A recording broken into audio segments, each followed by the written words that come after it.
Today, we're diving into the world of unsupervised machine learning. And specifically, we'll be learning how to build a k-means clustering model from scratch, step by step. Unlike supervised learning, where our model learns from labeled data, unsupervised learning discovers patterns on its own. It groups similar data points together without being told what the correct groups are. And one of the most popular algorithms for this task is k-means. To make everything concrete and beginner-friendly, we're going to apply k-means on a classic dataset, the iris dataset, which contains measurements of different iris flowers. Our goal? To see if our algorithm can naturally separate the flowers into distinct clusters, even without knowing the species labels. By the end of this video, you'll understand what k-means does, how it works, and how to implement it in Python using TensorFlow Keras tools for loading data. Before we start coding our k-means clustering model, we first need to import the essential libraries. We'll begin with NumPy for numerical computations and Pandas to help us work with our dataset in a clean tabular format.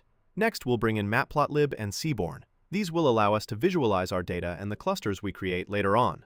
To actually build our clustering model, we'll import k-means from scikit-learn, one of the most popular machine learning libraries in Python.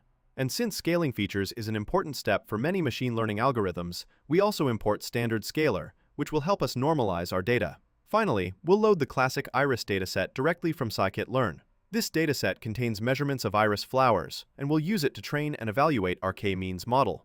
Now that all the tools are ready, let's move on to loading and exploring the data. Now that our libraries are ready, let's start by loading our dataset. We call the load_iris function, which gives us access to the famous iris flower dataset. This dataset contains measurements like sepal length, sepal width, petal length, and petal width for different iris flowers. Next, we convert the raw data into a Pandas data frame.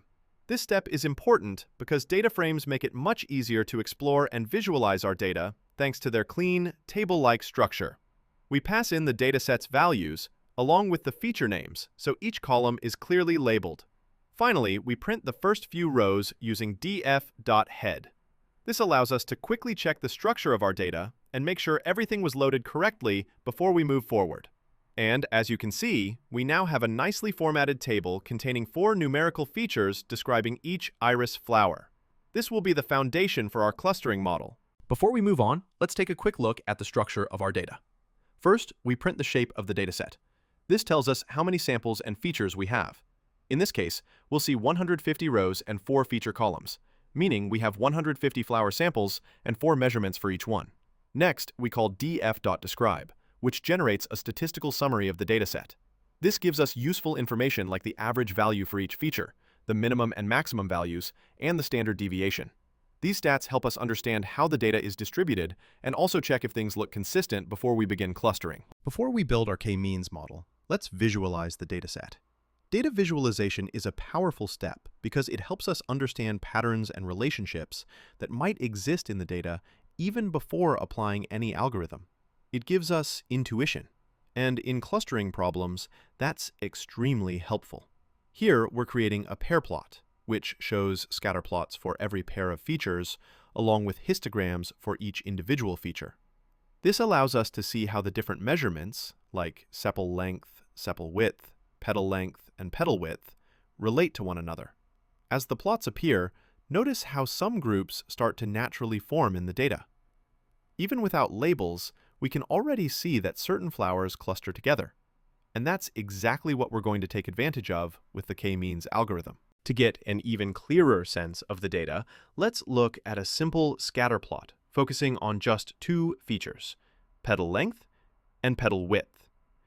We're plotting each flower as a point on the graph, where the x-axis represents petal length and the y-axis represents petal width. This type of visualization helps us see how the flowers distribute across these 2 measurements. As the plot appears, notice that many of the points naturally group together in distinct regions. Even though we haven't applied any machine learning yet, we can visually spot potential clusters, which is a great sign for k-means.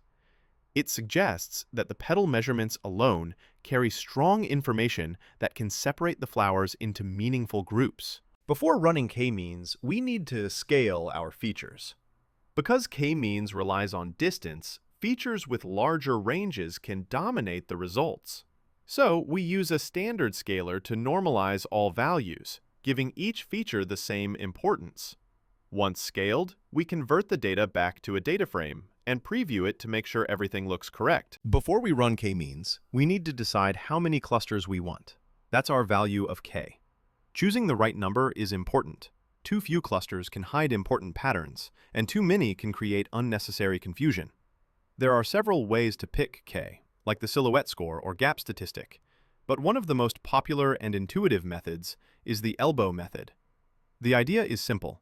We try different values of k and measure how well the data fits each time, using something called WCSS, which tells us how close the points are to their cluster centers. As we add more clusters, the fit improves, but only up to a point. Eventually, the improvement slows down, and the curve forms a clear elbow. That elbow is where we stop, because adding more clusters beyond that doesn't really help. So in this project, we'll use the elbow method to find the best number of clusters for the iris dataset. Here's how we implement the elbow method in Python, and this is the code. Let's walk through it step by step. First, we create a function called elbow method. It takes our dataset as input, and we set a maximum number of clusters we want to test. By default, that's 10. Inside the function, we start by creating an empty list called WCSS. This is where we'll store the within cluster sum of squares for each value of k. Then, we loop through different cluster values, starting from 1 up to the maximum number we chose. For each k, we create a k-means model with that number of clusters, and set a random seed to keep results consistent. We fit the model to our data, and after training, we extract its inertia, that's the WCSS value, and store it in our list. Once we've tested all the values, we plot the results. We set the figure size, then draw a line showing WCSS for each k, adding circular markers to make the elbow easier to spot. Finally, we label the axes, give the chart a title, add tick marks for each cluster value, and display the graph. When the plot appears, you'll see a curve, and we'll look for the point where it bends. That's our elbow, and it helps us decide the most meaningful number of clusters for our data. Now let's run our elbow method function and look at the curve it generates. As the plot appears, you can see how the WCSS drops as we increase the number of clusters, and then starts to level off. Right around 3 clusters, we notice that clear bend, or elbow, indicating that k equals 3 is the optimal choice for this dataset. Now that we've determined the optimal number of clusters, let's fit our k-means model. First, we set optimal k to 3, based on the elbow method results. Then we initialize the k-means algorithm by telling it to create 3 clusters, and we set a random seed so we get consistent results each time we run the code. Next, we fit the model to our scaled data, which means the algorithm starts grouping the samples and finding the center of each cluster. Once training is complete, we extract the cluster labels. These labels tell us which cluster each data point belongs to, essentially assigning each iris flower to one of our 3 discovered groups. At this point, our k-means model has successfully learned to cluster the iris dataset. Now that our model has assigned each flower to a cluster, let's visualize the results. We're plotting the data again, using petal length on the x-axis and petal width on the y-axis, the same 2 features we explored earlier. This time, each point is colored based on the cluster it belongs to, allowing us to clearly see how k-means separated the flowers into groups. Next, we calculate the cluster centroids, which are the central points of each cluster. We invert the scaling so we can plot them in the original measurement units, and we display them on the chart as X markers. As the plot shows, the clusters form distinct groups, and the centroids sit right in the middle of each one.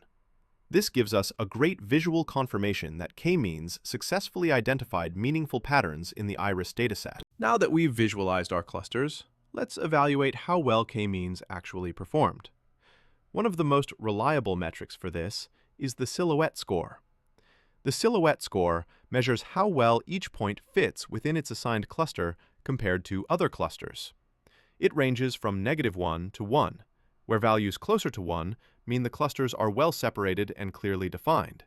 Values near 0 suggest overlapping or unclear boundaries, and negative values mean the clustering didn't work well at all. Here, we compute the silhouette score using our scaled data and the labels predicted by our model. And our result is approximately 0.48. This tells us that our clustering is moderately good, which makes sense because the iris dataset contains 3 species, but 2 of them are quite similar and often overlap. So a score around 0.48 confirms that k-means was able to separate the data reasonably well, especially considering we had no labels during training. And that wraps up our walkthrough of k-means clustering using the iris dataset. We started by exploring the data, visualizing relationships, and standardizing our features. Then, we chose the optimal number of clusters using the elbow method, trained our k-means model, and evaluated its performance with the silhouette score.